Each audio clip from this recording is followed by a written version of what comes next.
पवन भैया जी सत साहिब, मेरा कुछ शंकाएं हैं जो आप कृपा करके शंकाओं को समाधान कीजिए। पहला है कि रक्षा सूत्र किस हाथ में बांधनी है, क्योंकि पहले परंपरागत रूप से लड़की को बायां हाथ में और लड़का को दाहिना हाथ में बंधवाया जाता था। इसमें गुरु जी का क्या आदेश है। दूसरा है कि घर में शादी है और सभी अनुपदेशी हैं, तो क्या कपड़ा खरीदने में हम सहयोग दे सकते हैं। तीसरा है कि ऑनलाइन नाम दीक्षा अप्रैल 2020 में लिए थे, जो सतनाम मिल गया है, तो इसमें शंका समाधान कीजिए कि प्रथम मंत्र और सतनाम दोनों मिक्सिंग जाप कर सकते हैं। मिक्सिंग जाप का मतलब है कि जैसे 20 मंत्र 10-20 मंत्र प्रथम मंत्र कर लिए, फिर सतनाम भी कर लिए, फिर टाइम मिला तो प्रथम मंत्र कर लिए, फिर सतनाम कर लिए। ऐसा क्या कर सकते हैं, या फिर प्रथम मंत्र 108 बार पूरा करके ही सतनाम करना है। और चौथा है कि क्या जीन्स पहन सकते हैं। और पांचवा है कि सतनाम जो है, सतनाम का जो नियम मर्यादा है वो मेरे पास नहीं है, तो उसका नियम मर्यादा मुझे चाहिए। सत साहिब। बंदी छोड़ सतगुरु रामपाल जी महाराज जी की जय हो। सतसाई बहन, आप जी का प्रथम सवाल है कि परम पूज्य सतगुरु रामपाल जी महाराज जी से नाम दीक्षा लेते समय हमें जो एक लाल कलर का धागा मिलता है, जिसको हाथ की कलाई पे बांधा जाता है, और वर्तमान में समाज में जो प्रथा है उसके हिसाब से औरतें उसको दाएं हाथ पे बांधती हैं, पुरुष उसको बाएं हाथ पे बांधते हैं। तो क्या ऐसी कोई प्रथा सतगुरु रामपाल जी महाराज जी की भक्ति में भी है? क्या ऐसा कोई नियम है? तो बहन दास तो यही कहेगा कि ये पूर्ण परमेश्वर की सत भक्ति है, और सत भक्ति में आडंबर और पाखंड के लिए, कुरीतियों के लिए, प्रथाओं के लिए, परंपराओं के लिए लेस मात्र भी जगह नहीं है। तो ये आपकी अपनी इच्छा, आपकी अपनी मर्जी के ऊपर निर्भर करता है कि आप परमेश्वर के रक्षा सूत्र को कौन से हाथ में बांधना चाहती हैं। दूसरा आप जी का सवाल है कि मेरे परिवार में मैं अकेली उपदेशी हूँ और परिवार में शादी है, तो क्या मैं उनके साथ में शॉपिंग करने जा सकती हूँ, सामान वगैरह खरीदने के लिए उनके साथ जा सकती हूँ। यदि मैं उनके साथ गई तो मेरी किसी मर्यादा का हनन तो नहीं होगा, मेरे को कोई दोष तो नहीं लगेगा। देखिए बहन, जहां तक दास का आइडिया है, आप उस परिवार की बहू हैं और आप अकेली उपदेशी हैं, तो बहन ऐसी स्थिति में आप उनके साथ में जा सकती हैं। मार्केट में, बाजार में कोई भी चीज खरीदने के लिए, शॉपिंग के लिए आप जी अपनी सास के साथ में, अपने पति के साथ में, ननद के साथ में, देवरानी जेठानी के साथ में आप जी जा सकती हैं। जाने में किसी प्रकार का कोई दोष नहीं है, लेकिन ध्यान इतना रखना कि वो दुल्हा या दुल्हन के लिए जो भी ड्रेस खरीदें, जो भी वो लोग ज्वेलरी खरीदें, आप उसमें अपनी सहमति मत देना। आप अपनी इच्छा मत बताना कि ये जी ये वाला अच्छा नहीं है, ये वाला ले लो। नहीं जी, ये लहंगा सस्ता है, अच्छा भी नहीं लग रहा, इसका कलर भी ठीक नहीं है, वो लो जिसपे लाल कलर की देखो कैसा कैसा सुंदर सुंदर चित्र बने हुए हैं। इस तरीके से आपने अपनी चॉइस नहीं बतानी है। जैसा उनको अच्छा लगे वो अपना खरीदे, और आपसे यदि वो पूछें कि बेटा ये कैसा है, तो आप उनको यही कहते हुए उनको बोल दो कि माता जी आपको पसंद आ गया, आपने देख लिया, और क्या अच्छा होगा, ठीक है, बहुत अच्छा है माता जी, कोई दिक्कत नहीं। इस तरीके से आप जी यदि आपसे पूछें तो आपने केवल इसी तरीके से उनका सहयोग करना है। तीसरी आपकी शंका है कि भगत जी मैंने प्रथम नाम लिया, फिर मुझे सतनाम मिला, दोनों मंत्र में जाप करती हूँ, तो मेरी शंका ये है कि मैं दोनों मंत्रों का मिक्सिंग जाप कर सकती हूँ या नहीं। मिक्सिंग का मतलब होता है कि क्या मुझे प्रथम नाम को पहले जाप करना पड़ेगा पूरी 108 माला, या फिर मैं बीच बीच में सतनाम भी जाप कर सकती हूँ। तो देखिए बहन, ये परमात्मा की भक्ति है। परमात्मा ने इस भक्ति को बहुत ही सीधे तरीके से हमें बताया है, बहुत ही सहज ये भक्ति है परमात्मा की, और इसमें ऐसी कोई बाध्यता नहीं है कि आपको सबसे पहले प्रथम नाम की माला करनी पड़ेगी, उससे पहले आप सतनाम नहीं कर सकते। ऐसा कुछ नहीं है। परमेश्वर ने कहा यदि रात को 2 बजे भी आपकी आंख खुल जाती है और आपकी मंत्र करने की इच्छा हो, तो आप कोई भी मंत्र जो आपकी जुबान पे आ जाए उसी को आप कर सकती हैं। उसी का सुमरण, जैसी विधि परमात्मा ने बताई है उस विधि से आप जी उसका सुमरण कर सकती हैं। मान लीजिए आप सुबह उठते ही आपने सतनाम के 4 मंत्र कर दिए, उसके बाद आपको कोई काम याद आ गया, आप अपनी रसोई में चली गई, वहां मान लीजिए आपको प्रथम मंत्र की आपको याद आ गई, आप जितने मर्जी 2, 4, 5, 10 जितने मंत्र कर सकती हो आप प्रथम मंत्र के कर लीजिए। फिर मान लीजिए आपका ध्यान हट गया, फिर आपको 2 मिनट बाद में सतनाम याद आ गया, आप सतनाम के सुमरन कर लीजिए, 2, 4, 5, 10 जितना भी आप करना चाहो। ऐसी कोई बाध्यता इस भक्ति मार्ग में नहीं है, बहुत ही सहज मार्ग है, बस मंत्र होने चाहिए हमारे, ये गुरुदेव ने बताया। तीसरा आपका सवाल है कि भगत जी क्या हम जीन्स वगैरह पहन सकते हैं? तो बहन देखिए, जीन्स को लेकर आजकल सतलोक आश्रम मैनेजमेंट हरियाणा की तरफ से भी एक पीला पर्चा आया हुआ है और संगत में से काफी भगत भाई बहनों ने अपनी अपनी प्रतिक्रिया भी दी है। कुछ ने सही बताया, कुछ ने उसको गलत बताया। गलत बताने के पीछे का रीजन उनका ये था कि कुछ लोगों ने सतलोक आश्रम मैनेजमेंट हरियाणा के शंका समाधान वाले नंबरों पे फोन किया और उनसे पूछा, क्योंकि देखिए ये परमात्मा की भक्ति है और परमात्मा ने लाखों की संख्या में सत्संग कर रखे हैं और जो भी भगत इस परमात्मा से जुड़ता है वो एकदम से सारे सत्संग नहीं सुन सकता है, इसलिए शंकाएं होना जाहिर सी बात है। तो जब लोग वहां पे फोन करते हैं और उनसे पूछते हैं कि भाई हमने तो ऐसा कभी सुना नहीं, तो भाई ये बताइए कि क्या ये गुरुजी का आदेश है, और यदि गुरुजी का आदेश है तो गुरुजी ने क्या सोच के मना किया है, इसका रीजन क्या है, और ये जानने का हमारा अधिकार भी है, क्योंकि परमेश्वर सतगुरु रामपाल जी महाराज जी ने हमें प्रथम नाम के साथ में जो 11 मंत्र दिए हैं और सतनाम के साथ में हमें जो 33 या 34 नियम दिए हैं, हर नियम के पीछे एक लॉजिक है, एक रीजन है, एक कारण है, और कारण क्या है वो परमात्मा ने अपने सत्संगों में खुल के बताया है। अगर कोई भगत भाई बहन परमात्मा के वो सत्संग नहीं सुन पाया है और यदि सतलोक आश्रम मैनेजमेंट हरियाणा के शंका समाधान पे फोन करके पूछता है, तो ये जाहिर सी बात है सतलोक आश्रम मैनेजमेंट हरियाणा के शंका समाधान पे जो भी भगत भाई बहन बैठते हैं, ये उनकी जिम्मेदारी बनती है कि वो उस भगत को परमात्मा के ज्ञान आधार से संतुष्ट करें कि भगत जी परमात्मा ने इसके पीछे का ये रीजन बताया। लेकिन जो ऑडियो दास ने सुनी है, उन ऑडियो में केवल उन लोगों ने यही कहा कि भाई गुरु जी का आदेश है, मानना है तो मानो, नहीं मानना तो नहीं मानो। तो भाई ऐसे बात नहीं बनती है। जैसे परमात्मा ने हमें प्यार से हर चीज को समझाया है, उसी तरीके से आप लोगों ने भी भगत समाज को समझाना पड़ेगा यदि आप शंका समाधान करने बैठे हो तो बहन देखिए, जीन्स के पीछे का जो रीजन है, और परमात्मा ने खाली अकेले जीन्स के लिए मना नहीं किया बहन, जीन्स से परमात्मा की कोई दुश्मनी नहीं है। परमात्मा ने अपने सत्संगों में स्पष्ट रूप से कह रखा है कि देखिए, परमात्मा की भक्ति ग्रहण करने के बाद में और ये नियम वगैरह पता होने के बाद में और इतने सत्संग सुनने के बाद में आपको ये समझ में आ जानी चाहिए कि ये मोक्ष वाली भक्ति है, और मोक्ष वाली भक्ति में परमात्मा भगत को हंस बनाएंगे।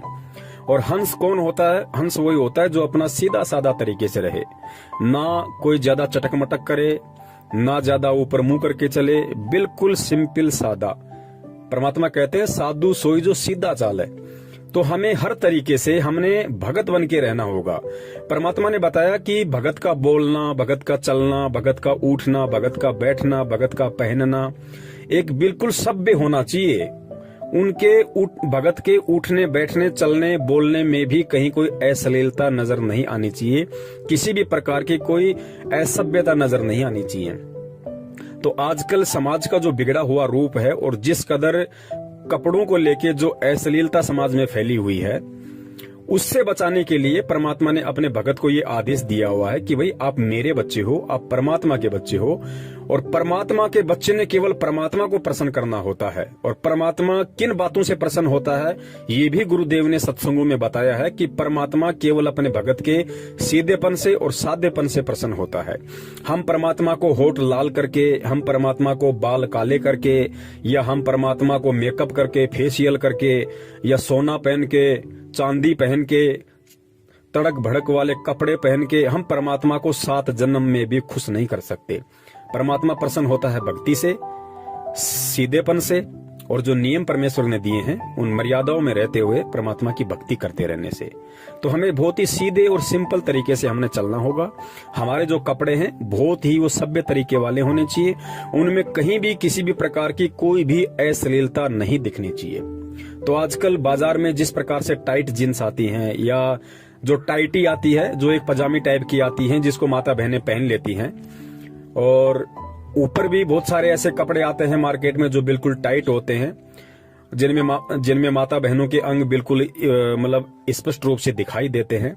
तो गुरुदेव ने बताया कि बेटा देखो, यहाँ पे ये काल भगवान का लोक है, और यहाँ पे नर और मादा दो हैं और ये दोनों अपोजिट सेक्स हैं और तीनों गुणों में से रजोगुण का प्रभाव यहाँ पे सबसे ज्यादा है। तो परमेश्वर ने बताया कि देखो, यदि आप इस तरह के कपड़े पहनोगी जो आपके अंगों का प्रदर्शन करे, एक अश्लीलता दर्शाए, तो सामने वाला व्यक्ति जो भी आपको देखेगा उस व्यक्ति के मन में हलचल शुरू होगी, क्योंकि काल का लोक है। पांचों विकार यहाँ पे सबके अंदर है, चाहे भगत हो चाहे जगत हो। एक परमेश्वर सतगुरु रामपाल जी महाराज जी को छोड़ के इन पांचों विकारों से, तीनों गुणों से कोई भी व्यक्ति यहाँ पे अछूता नहीं है, चाहे वो उनकी 20 साल से भक्ति कर रहा हो चाहे 50 साल से भक्ति कर रहा हो। तो परमात्मा ने बताया आपने कोशिश करनी है कि आपने किसी भी प्रकार से, माता बहनों ने जो परमेश्वर सतगुरु रामपाल जी महाराज जी की शिष्या हैं, उन्होंने ऐसे किसी भी प्रकार के कपड़े नहीं पहनने जो टाइट हो, जो आपके अंगों को प्रदर्शित करते हो, जो अश्लीलता दर्शाते हो, जिससे दूसरे व्यक्ति का मन विचलित होता हो। देखो पुण्यात्माओं, जब कोई ऐसी किसी माता बहन को देखेगा जिसने टाइटी पहन रखी है, जिसने बहुत टाइट जीन्स पहन रखी है, ऊपर के कपड़े बहुत टाइट पहन रखे हैं या छोटे कपड़े पहन रखे हैं, तो जाहिर सी बात है पांचों विकार यहाँ सबके अंदर है। चाहे जगत हो चाहे भगत हो, ये सच्चाई सबको पता है, चाहे वो कहे या ना कहे, ये उस भगत की अपनी मर्जी। तो सामने वाला उन चीजों को देखेगा, ऐसे कपड़ों में जब हमारी माता बहनों को कोई देखेगा जो परमेश्वर की भगत हैं, तो बहन सामने वाले व्यक्ति के मन में उन तीनों गुणों का प्रभाव, पांचों विकारों का प्रभाव तुरंत हो जाता है। तो सोचिए, जब वो भगत परमात्मा की बेटी को देख के, पुण्यात्माओं ध्यान देना, जो हमारी माता बहनें हैं, यदि हमारी माता बहनें जो सतगुरु रामपाल जी महाराज जी की शरण में आ गई और उसके बाद यदि वो इस तरह के कपड़े पहन के मार्केट में, बाजार में जाती हैं या अपने घर पे पहनती हैं, तो जाहिर सी बात है जब वो बाजार में जाएंगी या कहीं भी जाएंगी और कोई भी व्यक्ति जब उनको उन कपड़ों में देखेगा, तो पुण्यात्मा यहाँ पे सभी तो दूध के धुले हुए हैं नहीं। 99% लोग यहाँ पे पांचों विकारों से ग्रसित हैं। अगर किसी पे थोड़ा बहुत प्रभाव कम है तो वो 1% है, और 1% में कौन आता है?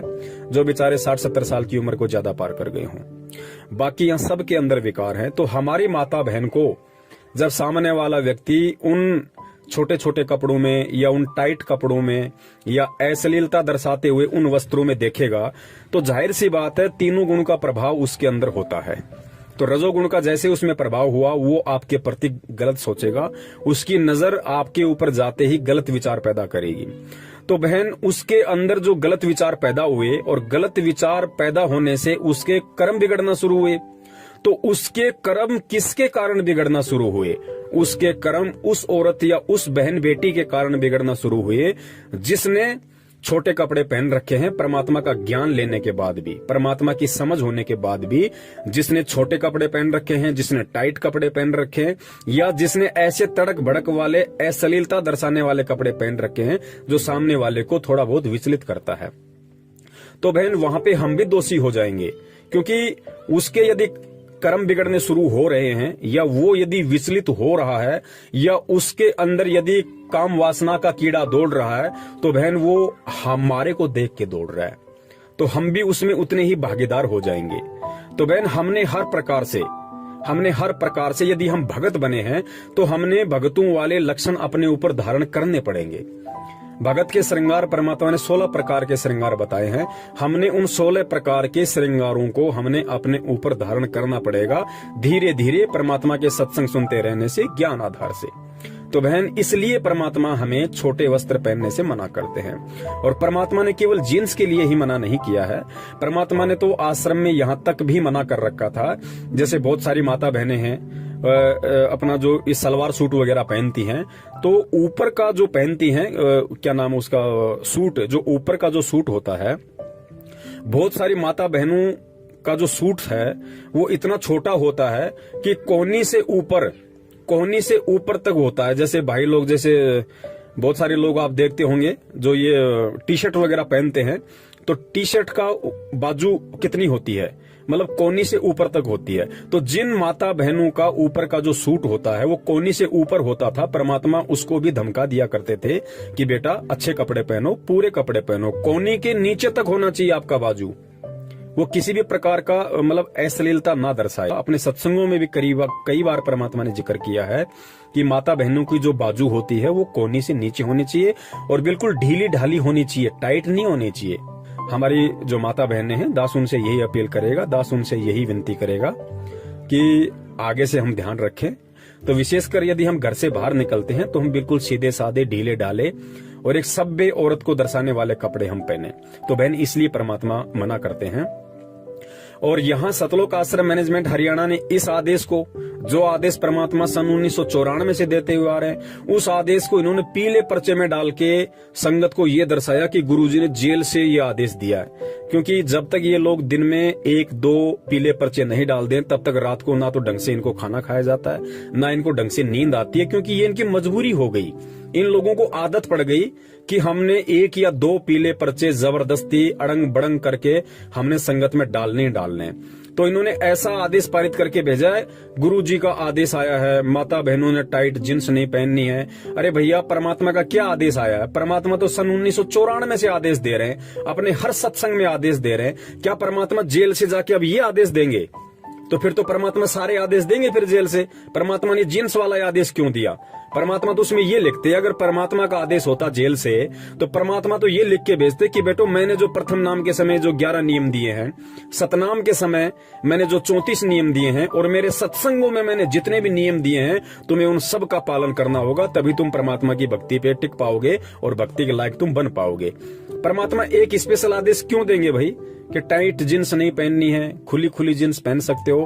परमात्मा ने तो हमेशा कहा कि खुला खुला कपड़ा, चाहे जींस हो, चाहे स्वेटर हो, चाहे पैंट हो, चाहे ट्राउजर हो, चाहे सलवार सूट हो, कोई भी कपड़ा हो, हमने खुला खुला ही पहनना है। हमने ढीले ढाले कपड़े पहनने हैं, हमने अश्लीलता दर्शाने वाले कपड़े नहीं पहनने।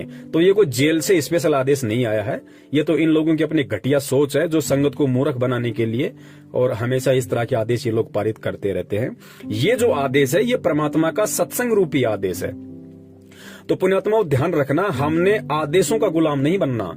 इस भक्ति मार्ग में जो भी व्यक्ति आदेशों का गुलाम बन के रहेगा, वो व्यक्ति कभी भी इस भक्ति मार्ग पे सफल नहीं हो पाएगा। हमने परमात्मा के सत्संग रूपी आदेशों का गुलाम बनना है, क्योंकि सत्संग यहाँ पे सदा रहेंगे।